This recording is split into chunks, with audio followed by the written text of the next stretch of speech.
આજરોજ સોનગઢ તાલુકાની જૂની અને જાણીતી માંડલ જાગૃતિ હાઈસ્કૂલ ખાતે મોટિવેશન કેમ્પ યોજાયો હતો, જેમાં 800 થી વધુ વિદ્યાર્થીઓ માટે ઉડાન મોટિવેશનલ ગ્રુપ દ્વારા ધોરણ 10 અને 12ના વિદ્યાર્થીઓને પરીક્ષાનો ભય દૂર કરાયો હતો।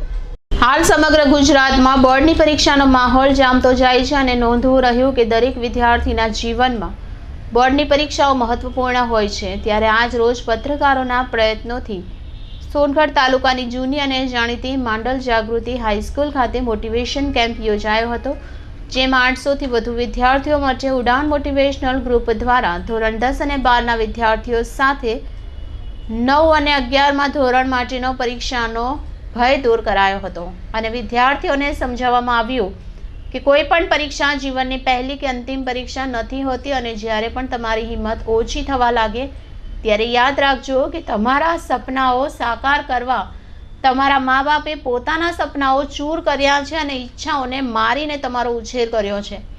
જીવનમાં કોઈની ઘડિયાળમાં 24 કલાકથી વધુ કે ઓછો સમય નથી હોતો, બસ સફળ લોકો એ સમયને યોગ્ય ઉપયોગ કરે છે અને નિષ્ફળ લોકો તેનો બગાડ કરે છે। ત્યારે તમે પણ સમયનો યોગ્ય અને મહત્તમ ઉપયોગ કરી સફળ થાઓ અને જીવનમાં ખૂબ આગળ વધો તેવી વિદ્યાર્થીઓને પ્રેરણા પૂરી પાડવામાં આવી હતી।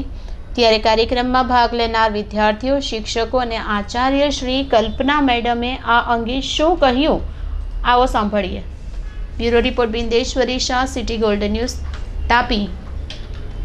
હું સિસ્ટર કલ્પના, માંડળ જાગૃતિ હાઈસ્કૂલ આચાર્ય। મેડમ, આજ રોજ જે પત્રકારો દ્વારા કાર્યક્રમ યોજાયો અંગે આપ શું કહેશો? આજરોજ પત્રકારો દ્વારા જે કાર્યક્રમ યોજવામાં આવ્યો તે ખૂબ જ સફળ રહ્યો। મને લાગ્યું કે બાળકોમાં ઘણો બધો ડર છે બોર્ડની પરીક્ષાને લઈને અને જેમ જેમ દિવસો ઓછા થતા જાય છે એમના ડરમાં વધારો થતો જાય છે, પણ આજે જે મોટિવેશનલ સ્પીકર આવ્યા છે તેમના દ્વારા ખૂબ જ સરસ બાળકોને સમજાવવામાં આવ્યા અને એમનો ડર પણ દૂર કરવામાં આવ્યો અને મને એનો ખૂબ જ આનંદ છે કે બાળકોનો આત્મવિશ્વાસ વધ્યો છે અને તેઓ ખુશ છે કે હવે બોર્ડની પરીક્ષા નજીક આવી રહી છે અને તેઓ ખૂબ જ સારું પ્રદર્શન કરીને ઉત્તમ રિઝલ્ટ લાવી શકશે। તમારી પાછળ મેડમ હજારોની સંખ્યામાં વિદ્યાર્થીઓ છે, એ તમને સાંભળે છે, તમને અનુસરે છે, એના વિશે તમે શું કહેશો બાળકોને? બાળકોને અને ખાસ કરીને બોર્ડની પરીક્ષા જે લખવાના છે તે બાળકોને એટલું જ કહેવા માંગુ છું કે મહેનત કરને વાલો કી કભી હાર નહીં હોતી, તો હંમેશા મહેનત કરતા રહો અને તમને ઉચ્ચ પરિણામ તો પ્રભુ આપશે। મેડમ, આ બાળકોના વાલીઓ માટે એક વાક્ય કેવું હોય તો શું કહેશો? વાલીઓ માટે હું એટલું જ કહેવા માંગુ છું કે આપ સૌ ખૂબ જ મહેનત કરી રહ્યા છો અને તેના કારણે તમારા બાળકો આજે અમારી પાસે અહીંયા અભ્યાસ કરી રહ્યા છે। તમે જે વિશ્વાસ મૂક્યો છે જાગૃતિ સ્કૂલ ઉપર અને સ્ટાફ ઉપર અને તમારા બાળકોને અમારી સ્કૂલમાં એડમિશન અપાવ્યું છે, તો અમે તમને કહેવા માંગીએ છીએ કે તમારા બાળકોને અમે તૈયાર કર્યા છે અને હજુ પણ કરી રહ્યા છીએ। 25 દિવસમાં અમે એમને બોર્ડની પરીક્ષા માટે અને ઉત્તીર્ણ થાય એવી અમારી સૌની તૈયારી છે। જિલ્લાના તમામ બોર્ડના વિદ્યાર્થીઓ માટે એક વાક્ય? બોર્ડના તમામ વિદ્યાર્થીઓ માટે હું શુભેચ્છા પાઠવું છું। આપ સૌના માટે અમે પ્રાર્થના કરીએ છીએ, તમે તમારી મહેનત કરો। હા, હું માંડલ જાગૃતિ હાઈસ્કૂલ માંડલમાં છેલ્લા 32 વર્ષથી સર્વિસ કરું છું। મારું નામ જૈન પારસમલ એન। હું ગણિત વિજ્ઞાન વિષય ભણાવું છું ધોરણ 9 અને 10માં। જી સર, આજના સેમિનાર વિશે આપ શું કહેશો? આજનો સેમિનાર ખૂબ જ અદ્ભુત લાગ્યો, કારણ કે ઘણા વખતથી આવો કોઈ સેમિનાર થયો નહીં હતો અને તમે બિંદેશ્વરીભાઈ સાહેબે જે પ્રવચન આપ્યું એ ખૂબ જ મોટિવેશનલ હતું, ખૂબ જ બાળકોને ઉત્સાહિત કરે એવું હતું। સર, વિદ્યાર્થીઓને બોર્ડની પરીક્ષા પહેલાં શું કહેવા માંગુ છો? વિદ્યાર્થીઓને અમે આમ તો આખું વર્ષ કહેતા જોઈએ છીએ, પણ ખાસ હવે આ પ્રસંગે હું કહીશ કે છેલ્લા હવે ફક્ત 25 દિવસ જેટલો સમય બાકી રહ્યો છે પરીક્ષા માટે, તો એ એક પોઈન્ટનો ખૂબ ઉપયોગ કરે, સદુપયોગ કરે અને સારામાં સારો ઉપયોગ કરીને રિવિઝન જે શિક્ષકો કરાવે છે એનો પૂરેપૂરો ઉપયોગ કરે તો આપણે લગભગ 90% ઉપર પરિણામ મેળવી શકીશું 10-12નું અને કદાચ 100%ની નજીક પણ। મારું નામ બાબુલ પાયલબેન કમલેશભાઈ, હું માંડળ જાગૃતિ હાઈસ્કૂલની વિદ્યાર્થીની છું। બેન, તમને આજે આ મોટિવેશનલ સેમિનાર અટેન્ડ કર્યા પછી કેવું લાગે છે? આજની મોટિવેશનલ સ્પીચ તમે જે આપી એના પરથી મને મારામાં જુસ્સો વધ્યો છે કે હું કરી શકું છું। આ સેમિનાર દ્વારા મને ઘણી બધી માહિતી એવી મળી છે કે જે હું નહીં જાણતી હતી અને એટલો મોટિવેશન મળ્યું છે કે હું મારો આત્મવિશ્વાસ વધારીને પરીક્ષામાં હજુ વધારે સારી રીતે મારું મહેનતથી આગળ મારી મહેનત બતાવી શકું છું.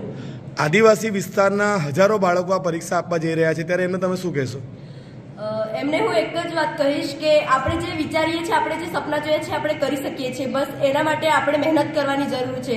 આપણે આખા વર્ષ દરમિયાન આપણને શિક્ષકોએ ભણાવ્યા છે, તો એનું હવે જે ભણાવ્યું છે એનું રિઝલ્ટ આપણે બતાવવાનું છે કે આપણે આખા વર્ષ દરમિયાન શું ભણ્યા અને આપણે કેવી મહેનત કરી છે તે. સમગ્ર શાળાના વિદ્યાર્થીઓ વતી શિક્ષકનો જો આભાર વ્યક્ત કરવાનો તો તમે શું કહેશો?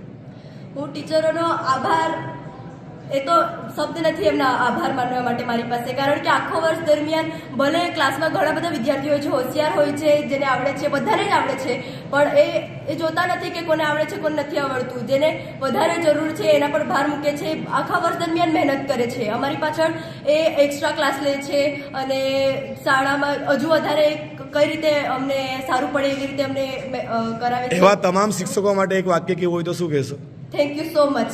બીજો કોઈ શબ્દ નથી કે અમે બીજા કોઈ શબ્દથી અમે એમનો આભાર નથી માની શકતા. બસ થેન્ક યુ સો મચ કે તમે તમારો આવો અમૂલ્ય કિંમતી સમય અમને આપો છો. મારું નામ ગામિત ક્રિશા કુમારી મુકેશભાઈ. હું 12 સાયન્સની વિદ્યાર્થીની છું. સ્કૂલનું નામ માંડવ જાગૃતિ હાઈસ્કૂલ. આજે જે મોટિવેશનલ સેમિનાર પત્રકારો દ્વારા યોજવામાં આવ્યું તે અંગે આપ શું કહેશો? આ સેમિનાર દ્વારા મને ઘણું શીખવા મળ્યું. મારામાંથી પરીક્ષાનો ડર દૂર થયો. જે હું ન જાણતી હતી તે પણ મને શીખવા મળ્યું. તમને શું લાગે છે હવે કે પરીક્ષામાં તમે કેવી સફળતા મેળવી શકશો? હું ખૂબ જ સારી સફળતા મેળવી શકીશ એવું મને લાગે છે, કેમ કે જે શીખવવામાં આવ્યું તે મને ઘણું સારું લાગ્યું. તમારા શિક્ષકો તરફથી સમગ્ર વર્ષ દરમિયાન તમને જે શિક્ષણ આપવામાં આવ્યું તેથી તમારો વિશ્વાસ વધ્યો છે હવે?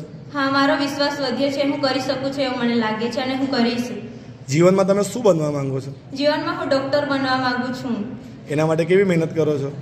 એના માટે હું ખૂબ જ મહેનત કરી રહી છું અને હું બોર્ડમાં પણ સારું રિઝલ્ટ લાવીશ એવો મારો આત્મવિશ્વાસ છે. તમારા જેવા હજારો વિદ્યાર્થીઓને તમે શું કહેવા માંગો છો? મારા જેવા હજારો વિદ્યાર્થીઓને હું કહેવા માંગુ છું કે આપણે કરી શકીએ છીએ.